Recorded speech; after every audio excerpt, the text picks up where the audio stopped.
Hi, my name's Court Letcher, and as we wrap up this media campaign, I just kind of wanted to walk you guys through our intentions with the media campaign, how it went, like our closing thoughts, what we would do differently, like if you guys want to make your own media campaign, if you guys want to get involved in making videos for your ministry, like what that will look like, what we did right, what we did wrong.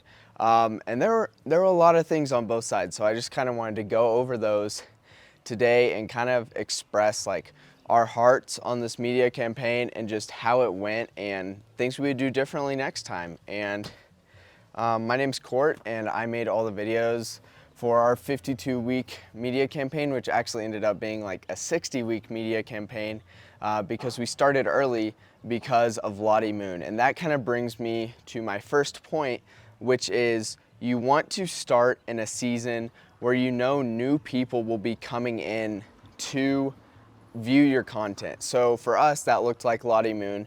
Lottie Moon, pretty much every team, I believe, is required by the IMB to put out a video so that churches who connect with your team can kind of know what's going on the field during the year, so that they will know how to pray, know how to give, and be able to participate in the Lottie Moon giving season, which is generally where most of the IMB's donations come from, is the Lottie Moon end of year giving that a lot of churches participate in, and for that we are very grateful because that actually made this media campaign possible so that we can reach more churches with what is going on here in the Mies Tech ministry. And so when I first got called on to the team, they really didn't know what they wanted exactly. And so I kind of got to come in, and all I knew was they want a podcast and they want 52 videos so that we can have one go out every single week.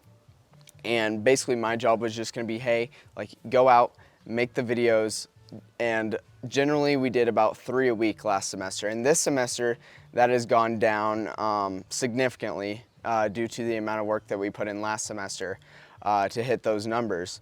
But that doesn't mean that my work has gone away, because fortunately through these videos, many other teams have reached out and been like, hey, we need this from your team, we need this from your team, so that we can show to the other affinities what's going on in the world and other churches what's going on in the world. So like I get the privilege of helping with a Easter Around the World video. And I feel without this video media campaign and without God calling me here to the field, like we may not have been able to show exactly what goes on in an indigenous village during Easter in another country.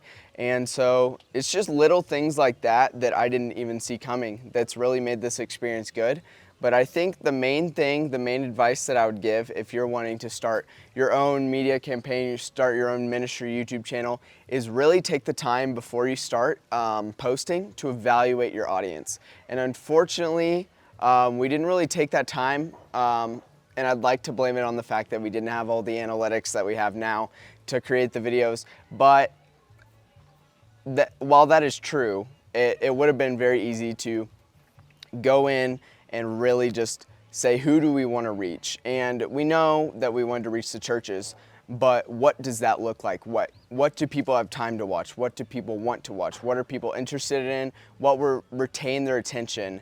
Because ultimately, no matter how spiritual and like well done your content is, there has to be some level of engagement with your audience that will entertain them, to keep them watching. Because if you want, unfortunately in this new age of social media, if you want to captivate your audience and get the message across, what you really have to be doing is holding their attention until you can fully execute that message. And so the first, like a good chunk of our first videos were this talking head type of video. And while that's great, what we really found out this semester and at the end of last semester is that our viewers were looking for more vlog style content, and that was just more personable, it was more interactive with our audience. And so take that time to really evaluate like what kind of content your audience will want to watch. Is it talking head videos like this one? Is it documentary style videos like like is it documentary style videos like cutting down boundaries? Is it short montages of here's our week in ministry?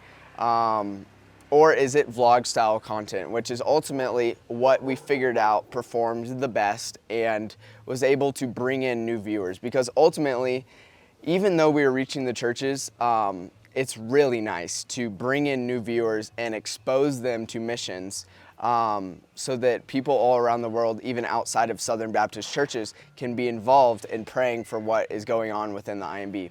And so that is something that we really, I really should have evaluated more, was what kind of content does our audience want to see off the bat. And in my opinion, if I had done that better and sooner and had more analytics and resources and taken more time on that, our video campaign would have performed much, much better. And I am still super grateful for all the videos that we produced, and I am very happy with how they turned out. But I think if I were to do it again, that's one thing that I would change, is I would really evaluate my audience. And then the second thing is you have to really work to get those stories out, because it's really easy when you're getting vlog style content to skip over the story for the sake of shortening the videos or attention span, or just you aren't thinking about it in the moment. And that's one thing that I'm really working on, is really pulling those stories out of the people talking, because they have that in their hearts, but maybe they have been jaded to that because they're on the mission field. Maybe they have not seen how that correlates into the bigger picture. And so if you're like a videographer watching this, and you're making a media campaign, you really have to sit down and you basically have to be the camera while you're getting the footage that you need for your maybe documentary style videos. And that is just sitting right next to the camera and just asking them questions and kind of leading the question to fit the overarching story, because that story is really in there, and God's work here has been so rich and abundant.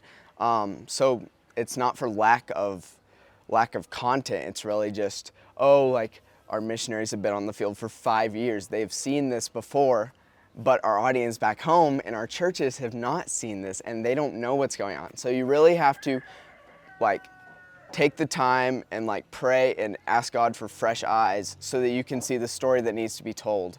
And I think that's something that's really helpful, is just praying and asking God to just show you what the bigger picture is in your overarching narrative. And so, yeah, those are the things that I would say really made an impact on what we did here, and like changing how we shot our videos. And then ultimately we changed the podcast several times. We had a guys podcast, and then we introduced a girls podcast. Then we changed the guys podcast, and then we changed the guys podcast again. And then we kind of changed the girls podcast to an interview style podcast. And then we added me and William's podcast. And so I think ultimately not being afraid to adjust on the fly is what really made the difference, because I feel that if we were afraid to make those changes because we thought we were too late in the campaign, then it would have suffered because of that. But because the team was so flexible with me to make those adjustments and work with me on that, I think our media campaign turned out super well. So, I mean, ultimately this video isn't necessarily about the technicalities of starting your YouTube channel, like what your title should be and how to upload your podcast to Anchor and Spotify and Apple Music. And ultimately that's not what this video was about. But I think like the main things that we pulled away was really evaluate your audience, evaluate how to reach your audience the best, and then don't be afraid to change up what you're doing throughout the campaign, because like ultimately your campaign will be better for it if you start seeing those numbers drop or raise, or you start seeing more engagement on these types of videos. Don't be afraid to say, hey, like, let's just switch over to this style of content, because ultimately the goal is to reach more people for the gospel, and we're not going to be able to do that if we're putting out boring content. And so thank you guys for sticking with us through this media campaign. I really appreciate everyone who's subscribed and commented on the videos and liked the videos, and has been commenting that they're praying for us and sending us emails about, oh, like, we love this video. Like, those have really helped us have the motivation to push out more content and just make everything the best that we can. And while this was an awesome learning process, yeah, I mean, I couldn't have really asked for a better team to work on this with. And so I just wanted to thank everyone who made this possible through Lottie Moon Giving, and ultimately like the IMB and the hands-on program for bringing me out here so that I can really share with you guys what's going on here on the field. So thank you, and hopefully you'll be seeing more from me in the future. So thanks for sticking around with us on this media campaign. Bye, guys.